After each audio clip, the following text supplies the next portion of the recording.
Hi guys, this is Marson Backyard Farming. So ngayon guys, ang topic natin ngayon o yung pag-uusapan natin ngayon guys ay tungkol sa kanilang lighting program.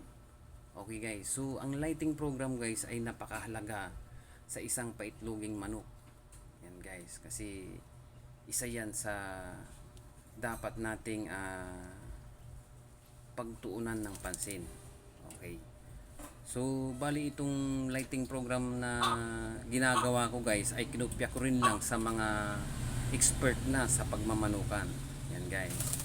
Okay. So, bali ang ginagawa ko guys ay siniswitch ko na yung ilaw ng mga bandang 5 PM. Yan guys. So, bali pero guys depende yun sa liwanag pa. Kasi minsan mas mahaba yung mayroong buwan na mas mahaba yung araw at mayroon ding buwan na mas mahaba yung gabi. Yan guys. So ngayon guys ay mas mahaba yung ano ngayon guys, yung gabi. So ginagawa ko ay siniswitch ko na yung ilaw ng 5 PM. Yan guys. Tapos papatayin ko siya ngayon ng mga bandang 9 PM. Okay, so another 4 hours na liwanag pa ang ibinibigay ko sa kanila guys. Kasi sa mga ganitong calls guys, kasi guys, hindi nyo natatanong, itong mga manok na to ay nagkakaedad na ng 3 years. Yan guys. So kung nakikita nyo guys yung mga kuko nila, yan, so yung mga kuko ng mga yan guys is napakahaba na. So yung mga daliri nila, yan, yung mga kuko nila guys ay para ng aswang.